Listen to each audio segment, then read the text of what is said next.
Thomas the tank engine was grumbling to the other engines. I spend my time pulling coaches about, ready for you to take out on journeys. The other engines laughed. Why can't I pull passenger trains too? You're too impatient, they said. You'd be sure to leave something behind. Rubbish, said Thomas. I'll show you. One night, he and Henry were alone. Henry was ill.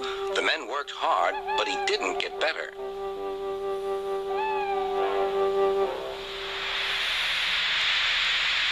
He felt just as bad next morning. Henry usually pulled the first train, and Thomas had to get his coaches ready. If Henry is ill, he thought, perhaps I shall pull his train. Thomas ran to find the coaches. Come along, he fussed. There's plenty of time, they grumbled. Thomas took them to the platform and wanted to run round in front at once. But his driver wouldn't let him. Don't be impatient, Thomas. Thomas waited and waited. The people got in. The conductor and station master walked up and down. The porter banged the doors, and still Henry didn't come. Thomas got more and more excited. Sir Topham Hatt came to see what was the matter, and the conductor and station master told him about Henry. Find another engine, he ordered. There's only Thomas, they said. You'll have to do it then, Thomas. Be quick now. So Thomas ran round to the front and back down on the coaches, ready to start. Let's not be impatient, said his driver. We'll wait till everything is ready. But Thomas was too excited to listen. What happened then, no one knows. Perhaps they forgot to couple Thomas to the train, or perhaps the driver pulled the lever by mistake. Where's he going? Anyhow, Thomas started without his coaches. As he passed the first signal tower, men waved and shouted, but he didn't stop. They're waving because I'm such a splendid engine, he thought importantly. Henry says it's hard to pull trains, but I think it's easy.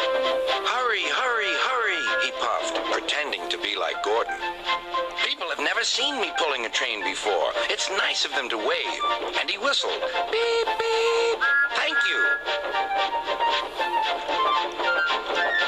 Then he came to a signal at danger. Bother, he thought. I must stop. And I was going so nicely, too. What a nuisance signals are. He blew an angry beep, beep on his whistle. The signalman ran up. Hello, Thomas, he said. What are you doing here? I'm pulling a train, said Thomas. Can't you see? Where are your coaches, then? Thomas looked back. Why, bless me, he said, if we haven't left them behind.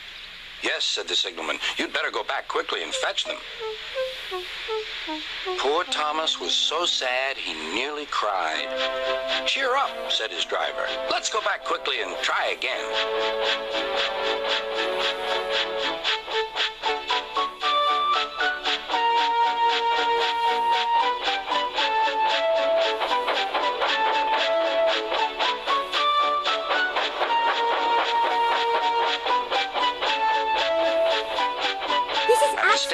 All the passengers were talking at once. They were telling Sir Topham Hatt what a bad railway it was. He's back. But when Thomas came back, they saw how sad he was and couldn't be cross.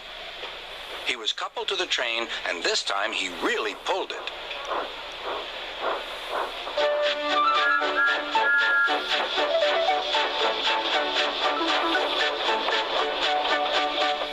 Afterwards, the other engines laughed at Thomas and said, Look, there's Thomas who wanted to pull a train, but forgot about the coaches. But Thomas had already learned not to make the same mistake again.